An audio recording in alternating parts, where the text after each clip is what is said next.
हिंदी दर्शन में आपका स्वागत है। पिछली कक्षा में हमने तुलसीदास जी द्वारा रचित राम लक्ष्मण परशुराम संवाद को पढ़ा, जो रामचरितमानस के बालकांड से लिया हुआ है। उसकी पद व्याख्या देखी और प्रश्नोत्तर पढ़े। आज की कक्षा में हम रीतिकालीन कवि देव को पढ़ेंगे, जो रीतिबद्ध कवि की श्रेणी में आते हैं। रीतिकाल को 3 भागों में बांटा गया: रीतिबद्ध कवि, रीति सिद्ध कवि और रीति मुक्त कवि। रीतिबद्ध कवि वो कवि कहलाए जो रीति से बंधे हुए थे, अर्थात वे कवि जो संस्कृत के लक्षण ग्रंथों के आधार पर रीति में बंध करके अपनी काव्य रचना कर रहे थे, उन्हें रीतिबद्ध कवि कहा गया। देव रीतिबद्ध कवि हैं। इसके अलावा केशवदास, चिंतामणि, मतीराम, श्रुति मिश्र, मंडन, पद्माकर, जसवंत सिंह, कुलपति मिश्र, भिखारीदास, सोमनाथ, कुमारमणि, रसिक गोविंद, ग्वाल कवि, भूषण, रसलीन, तोस कवि और पद्माकर प्रमुख रीतिबद्ध कवियों की श्रेणी में होते हैं। इसके पश्चात देखते हैं रीति सिद्ध कवि। रीति सिद्ध कवि वे कवि कहलाए जिन्होंने लक्षण ग्रंथ तो नहीं लिखे, परंतु उनमें उल्लेखित जो नियम है उनका पालन इन्होंने काव्य रचना में किया, इसलिए इन्हें रीति सिद्ध कवि कहा गया। रीति सिद्ध कवियों की श्रेणी में बिहारी, रसनिधि, नेवाज, पजनेस, हटीजी, राम सहायदास, विक्रमादित्य, नृपशंभु, कृष्ण कवि, बेनी, नेवाज और वृंद कवि हैं। फिर देखते हैं रीति मुक्त कवि। रीति मुक्त कवि वो कवि कहलाए जिन्होंने ना तो लक्षण ग्रंथ लिखे और ना ही लक्षण ग्रंथों की परंपरा का पालन किया, अपितु स्वच्छंद रूप से स्वतंत्र मनोवृत्ति के आधार पर काव्य रचना की, इसलिए इन्हें रीति मुक्त कवि कहा गया। रीति मुक्त कवियों में घनानंद, आलम, बोधा, ठाकुर और द्विजदेव प्रमुख हैं। अब हम देखते हैं रीतिबद्ध कवि देव को। देव का जन्म 1673 ईस्वी में हुआ, इटावा यूपी में हुआ। इनकी मृत्यु 1767 ईस्वी में हुई। देव जो है वो रीतिबद्ध काव्य धारा के प्रमुख कवियों में आते हैं। इन्होंने कई राजाओं के आश्रय में रहकर अपनी काव्य रचना लिखी। हिंदी साहित्य जगत में ये अक्खड़ स्वभाव के लिए जाने जाते हैं। कौन? देव। इनकी प्रमुख रचनाएं देखें तो नगेंद्र के अनुसार इनकी रचनाओं की संख्या 72 मानी गई है, लेकिन वर्तमान में 15 ग्रंथ ही उपलब्ध हैं। इनकी पहली रचना है भावविलास, जो 1689 ईस्वी में लिखी गई और औरंगजेब के पुत्र आजम शाह को ये रचना इन्होंने सुनाई थी। ये जो रचना है इसमें श्रृंगार रस और नायक नायिका भेद का वर्णन किया गया है। कभी इसका विषय भी पूछ लिया जाता है। भावविलास महत्वपूर्ण रचना है, देव की पहली रचना है और औरंगजेब के पुत्र आजम शाह को ये सुनाई थी। इसमें श्रृंगार रस और नायिका भेद का वर्णन किया गया है और 39 अलंकारों का प्रयोग इस रचना में हुआ है। फिर देखते हैं इनकी अष्टयाम रचना। अष्टयाम में इन्होंने 8 प्रहरों में होने वाले नायक नायिका के विविध विलासों का वर्णन किया है। इनकी जो कुशल विलास रचना है उसमें इन्होंने फफूंद नरेश कुशल सिंह के आश्रय में रहकर ये रचना लिखी है। भवानी विलास जो रचना है वह भवानी दत्त वेश्य के आश्रय में रह कर के लिखी है। प्रेमचंद्रिका रसविलास भोगीलाल के आश्रय में रह कर के लिखी है। ये कभी कभी पूछा जाता है रसविलास रचना के संदर्भ में। सुजान विनोद देवशतक इनकी जो रचना है वह अध्यात्म संबंधी रचना है। और फिर हम देखते हैं शब्द रसायन या काव्य रसायन, यह इनकी सबसे महत्वपूर्ण रचना है, क्योंकि यह जो रचना है यह सर्वांग निरूपक ग्रंथ है। सर्वांग निरूपक ग्रंथ अर्थात सभी जो लक्षण ग्रंथ हैं, जैसे काव्य स्वरूप है, शब्द शक्ति है, नवरस है, नायक नायिका भेद है, रीति है, गुण है, वृत्ति है, अलंकार है, छंद है, इनका वर्णन इसमें किया गया है। इसलिए इस प्रश्न को इस तरह से भी पूछा जाता है कि सर्वांग निरूपक ग्रंथ कौन सा देव का है या नहीं है, तो वह आएगा शब्द रसायन या काव्य रसायन। फिर हम देखते हैं इसकी कई अन्य और रचनाएं देव की। सुख सागर तरंग है, देव माया प्रपंच है, राग रत्नाकर इनका संगीत विषय ग्रंथ है। इसके अलावा जाति विलास है, प्रेम तरंग है, आदि इनकी प्रमुख रचनाएं हैं। अब हम देव का जो पाठ्य पुस्तक में लिखा हुआ जो इनका परिचय है वो देखते हैं कि देव से संबंधित क्या क्या बातें यहाँ कही गई हैं। तो देव का जन्म इटावा यूपी में सन 1673 ईस्वी में हुआ।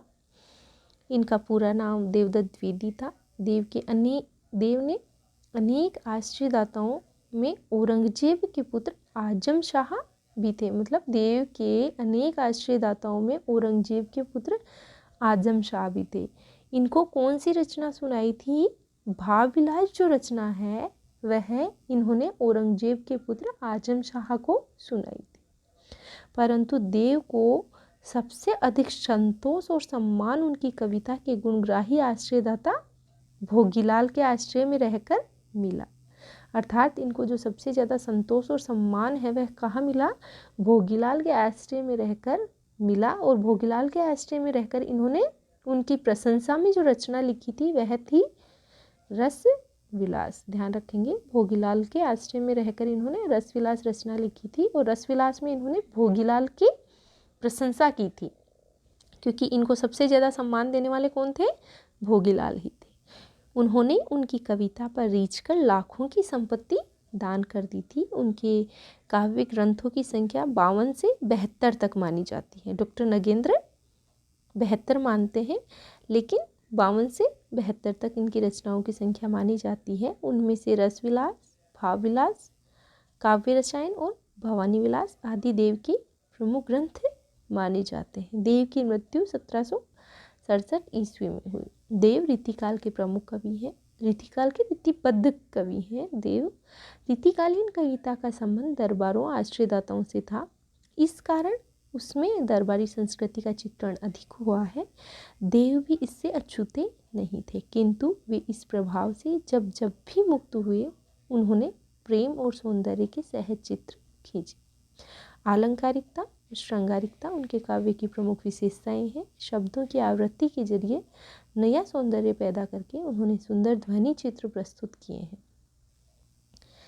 यहाँ संकलित कवित सवैयों में एक और जहाँ रूप सौंदर्य का अलंकारिक चित्रण देखने को मिलता है, जो हमारी पाठ्य पुस्तक में एक सवैया और 2 कवित लगे हुए हैं, उनके विषय में यहाँ बताया गया है कि एक और जहाँ रूप सौंदर्य का अलंकारिक चित्रण देखने को मिलता है, वहीं दूसरी ओर प्रेम और प्रकृति के प्रति कवि के भावों की अंतरंग अभिव्यक्ति भी देखने को मिलती है। पहले सवैये में कृष्ण के राजसी रूप सौंदर्य का वर्णन किया गया है, जिसमें उस युग का सामंती वैभव झलकता है। दूसरे कवित में बसंत को बालक के रूप में दिखाकर प्रकृति के साथ एक रागात्मक संबंध की अभिव्यक्ति हुई है। तो पहले में कृष्ण के राजसी सौंदर्य का वर्णन किया है और दूसरे में बसंत को बालक के रूप में दिखाकर उससे रागात्मक, प्रकृति से रागात्मक संबंध की अभिव्यक्ति हुई है। तीसरी कवित में पूर्णिमा की रात में चांद तारों से भरे आकाश की आभा का वर्णन किया है। चांदनी रात की कांति को दर्शाने के लिए देव दूध में फैन जैसे पारदर्शी बिंब काम में लेते हैं, जो उनकी काव्य कुशलता का परिचायक है। अब हम देखते हैं पाठ्य पुस्तक में लगे हुए कवि के जो कवित और सवैये हैं वो। तो सबसे पहले हम सवैया देखते हैं। पहला सवैया, पायन नुपुर मंजू बजे कटि किंकिन के धुनि की मधुराई, सांवरे अंग लसे पट पीत हिये हुलसे बन माल सुहाई, माथे किरीट बड़े द्रग चंचल मंद हसी मुख चंद जुनहाई, जे जग मंदिर दीपक सुंदर श्री ब्रज दुल्हे देव सहाय। यहाँ क्या कहना चाह रहे हैं कवि देव कि पायन नुपुर मंजू बजे।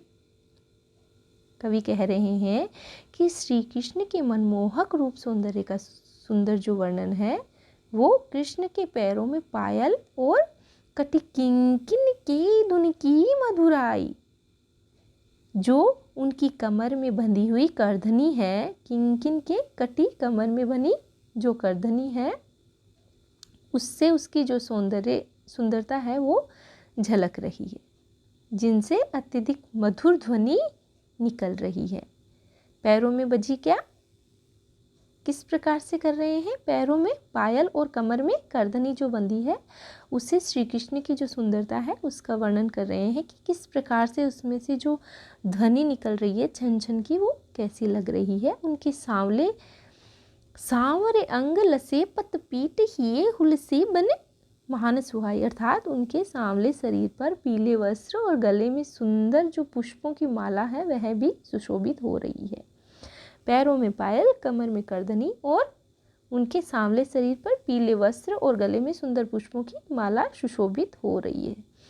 माथे किरीट बड़े द्रग चंचल मंद हसी मुख चंद जुनाई, कवि देव कह रहे हैं कि श्री कृष्ण के सिर पर मोर मुकुट है और उनकी आंखें बड़ी बड़ी और चंचल है। माथे किरीट बड़े जग चंचल। माथे पर मोर मुकुट है और आंखें बड़ी बड़ी चंचल है। हंसी मंद हंसी मुख चंद जुहाई। उनका जो मुख है वह चंद्रमा के समान है। और जे जग मंदिर दीपक सुंदर, श्री ब्रज दुल्हे देव सहाय। उनका मुख चंद्रमा के समान है और उन पर उसकी मंद मंद मुस्कुराहट ऐसी प्रतीत हो रही है जैसे चारों ओर चंद्रमा की किरणें फैली हुई हैं।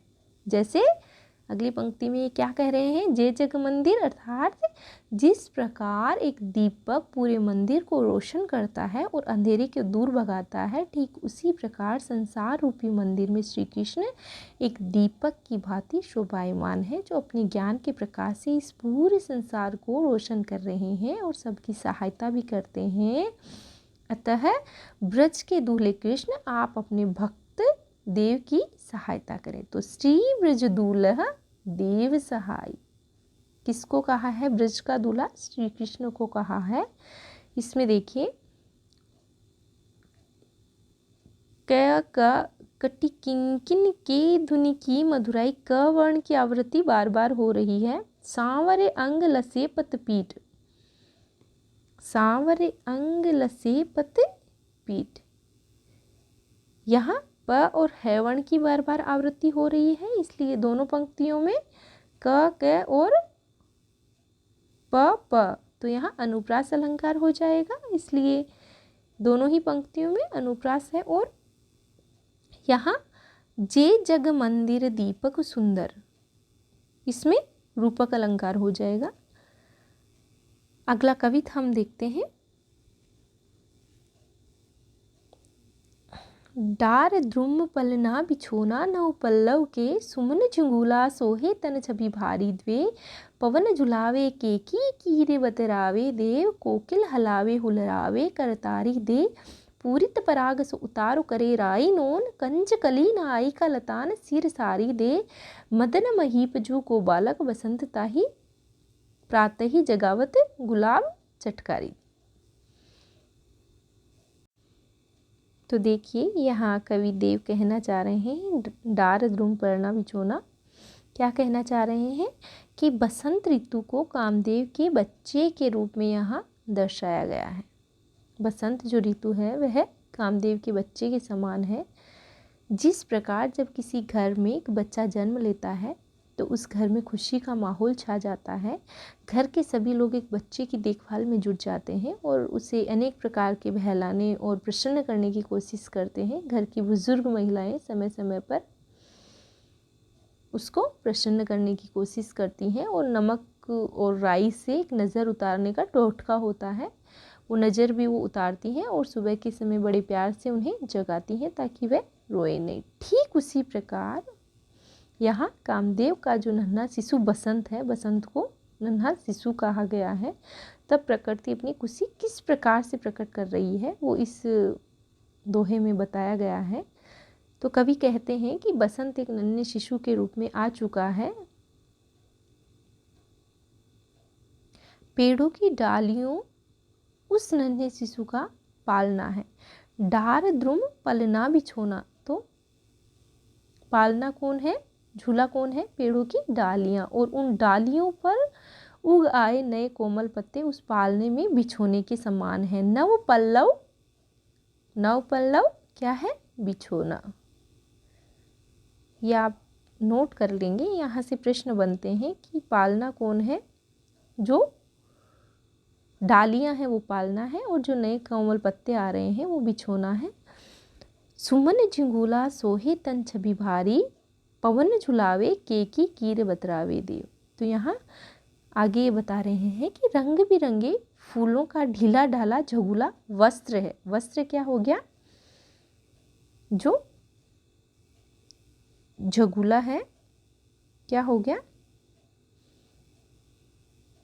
रंग बिरंगे फूल, जो फूल हैं वो इसके झगुला हो गया, वस्त्र का काम कर रहे हैं। उस नन्हे शरीर पर अत्यंत शोभायमान हो रहे हैं। हवा उनके पालने को झुला रही है और कोकिल हलावे हुलसावे कर तारी दे, केकी कीर बतरावे। केकी और कीर बतरा रहे हैं, मोर और तोते अपनी आवाज़ से उससे बातें कर रहे हैं, उस बसंत रूपी नन्हे शिशु से। कोयल भी प्रसन्न होकर तालियां बजा बजा कर उसकी प्रसन्नता को, कोयल भी तालियां बजा बजा करके, तो कोयल क्या कर रही है, तालियां बजा रही है, और केकी और कीर, तोता और जो मोर है वो अपनी आवाज़ से उससे बातें कर रहे हैं। आगे देखिए, पूरित पराग सो उतारे करे राई नोन, कंज कली नायिका लतान सिर सारी है, मदन महिप जुको बालक बसंत तही, पार्थ ही जगावत गुलाब चटे कारी दे। यहाँ देव कहना चाह रहे हैं कि कमल की कली रूपी नायिका, कमल की कंज कली नायिका, कमल की कली रूपी जो नायिका है उसने अपने सिर तक लता रूपी साड़ी पहनी है, और वह अपने परागकणों रूपी नमक और राई, तो परागकण का काम कौन कर रहे हैं, लूण राई जो औरतें कर रही है उस नन्हे शिशु की नज़र उतारने के लिए। बसंत के माह में जो फूल पर पराग के कण आ जाते हैं वो दूर दूर तक फैल जाते हैं, उस प्रकार एक कंजकली जो रूपी नायिका है वह पराग कण रूपी नमक और राई से उस शिशु की नज़र उतार रही है। आगे कहते हैं कवि देव कि मदन महिपजु को बालक बसंतता ही पाते ही जगावत गुलाब चटे कारी दे।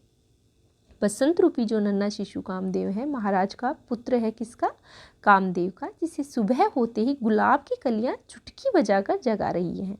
तो गुलाब की जो कलियां हैं वो क्या कर रही हैं, चुटकी देकर जगा रही हैं, चुटकी बजा रही हैं, और जगा किसको रही है, उस नन्हे बसंत बालक को। दरअसल गुलाब की कली पूरी खिलने से पहले थोड़ी चटकती है, इसलिए चुटकी देकर जगाने की बात यहाँ कही गई है। तो ये देव का दूसरा कविता हमने पढ़ा। अब इससे संबंधित कुछ अलंकार हम देख लेते हैं। यहाँ जो प्रकृति है उसका मानवीकरण किया गया है, अर्थात जो झूले हैं, पालना है, वो पत्तियों को, कीर और मोर तोते से बतियाना, बसंत रूपी नन्हा शिशु, यहाँ जहाँ भी प्रकृति को मानव के रूप में दिखाया जाता है वहाँ मानवीकरण अलंकार होता है। तो इस संपूर्ण पद में मानवीकरण अलंकार का प्रयोग किया गया है, जैसे पवन झुलावे, कीर के बतरावे और प्रातः जगावत गुलाब चटकारी दे, तो इन सब में मानवीकरण अलंकार का प्रयोग किया गया है। अगला पद देखते हैं हम देव का कवि छंद है जो, इसमें देव कवि बता रहे हैं, फटिक की सिलानी सो सुधार्यो सुधा मंदिर है, उदती दधी को सो अधिकाई उमंगे अमद है, बाहर ते भीतर लो बिथि न दिखावे देव, दूध को सो फेन फेलो आंगन फरस बद, तारा सी तारोनी तामे थाड़ी चील मिली होती, मोती ने को ज्योति मिलियो मलिका को मकरंद, आरसी से अंबर में आभासी उजारी लगे, प्यारी राधिका को प्रतिबिंब को लगत छत। तो यहाँ हम अब अर्थ देखते हैं कि पूर्णमासी की चांद को जब पूरा चंद्रमा अपनी चांदनी बिखेरता है तो आकाश और धरती बहुत खूबसूरत लगते हैं, और हर जगह झीनी और पारदर्शी चांदनी नज़र आती है। कवि ने यहाँ पर उसी चांदनी रात का वर्णन किया है। पूर्णमासी की जो चांदनी होती है उसका वर्णन करते हुए कवि कहते हैं कि धरती और आकाश के सौंदर्य को निहारते हुए जो उस समय की जो चांदनी रात है वहाँ कवि की नज़रें टिक जाती हैं, उसका वर्णन यहाँ कर रहे हैं। फटे की सिलानी सो सुधार्यो सुधा मंदिर है, उद्धति दधिको सो अधिकाय उमंगे अमद है। अर्थात चांदनी रात में सारा संसार दूधिया रोशनी में नहाया हुआ कवि को ऐसा दिख रहा है जैसे यह संसार है वह स्फटिक की शिला अर्थात पत्थर से बना हुआ एक सुंदर मंदिर हो, सफ़ेद सफ़ेद। कवि की नज़रें जहाँ तक जाती हैं, बाहर ते भीतर लो बिथि ने दिखावे देव, अर्थात जहाँ तक भी कवि की नज़र जा रही है, जहाँ भी बाहर से भीतर उनको दिख रहा है, ऐसा प्रतीत हो रहा है जैसे धरती पर दही का समुद्र हिलोरा दे रहा हो। दूध को सो फेन फैलो आंगन फरस बन, अर्थात धरती पर दही का समुद्र हिलोरा दे रहा है, और चांदनी रूपी जो दही का समंदर है उन्हें समस्त आकाश में उमड़ता हुआ नजर आ रहा है। चांदनी इतनी झीनी और पारदर्शी है कि कवि की नज़रें उसे स्पष्ट रूप से देख नहीं पा रही है। आगे कवि क्या कह रहे हैं कि धरती पर फैली हुई चांदनी की रंगत किसी फर्श पर फैले हुए दूध के झाग के समान उज्जवल है। दूध को सुफेन अर्थात दूध का जब दूध उफनता है तो उसमें सफ़ेद सफ़ेद झाग आता है, तो वो जो चांदनी है वो उस दूध के झाग के समान उज्जवल यानी सफ़ेद लग रही है। और उसकी फैलो आंगन है फारस से, उसकी जो स्वच्छंदता और स्पष्टता है दूध के बुलबुले के समान वो झीनी और पारदर्शी दिखाई दे रही है। आगे देखते हैं। तारा सी तारुण्यता में ढाडी चिल्ली मिल्ली होत। कवि को इस चांदनी रात में आकाश के तारे भी सुंदर सुसज्जित खड़ी किशोरियों अर्थात युवा लड़कियों की भांति लग रहे हैं। तारा सी तारुण्यता में ढाडी चिल्ली मिल्ली होत, कैसे लग रहे हैं? जो तारे हैं वो जो सुंदर सुसज्जित खड़ी लड़कियां हैं, युवा लड़कियां, उनके समान लग रहे हैं। उन सुंदर किशोरियों को देखकर कवि को ऐसा लग रहा है, कैसा? मोतिन की ज्योति मिलो मल्लिका को मकरंद, जैसे मोतियों को चमक मिल गई या फिर मल्लिका के फूलों अर्थात बेले के फूल को रस मिल गया। उस रात्रि का वर्णन कवि यहाँ कर रहे हैं। आगे कवि कह रहे हैं कि आरसी से अंबर में आभासी उजारी लगे, अर्थात संपूर्ण वातावरण इतना उज्जवल हो गया है कि पूरा आकाश किसी दर्पण की भांति दिखाई दे रहा है।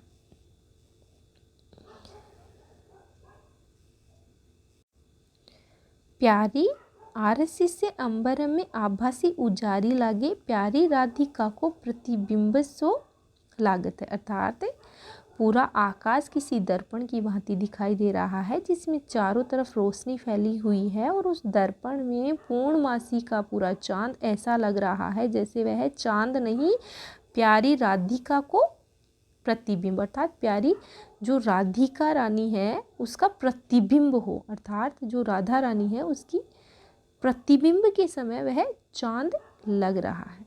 तो यहाँ राधा जो रानी है उसे चांद से भी श्रेष्ठ बताया है, अर्थात उसका प्रतिबिंब भी उससे कहीं श्रेष्ठ है, तो यहाँ व्यतिरेक अलंकार होगा।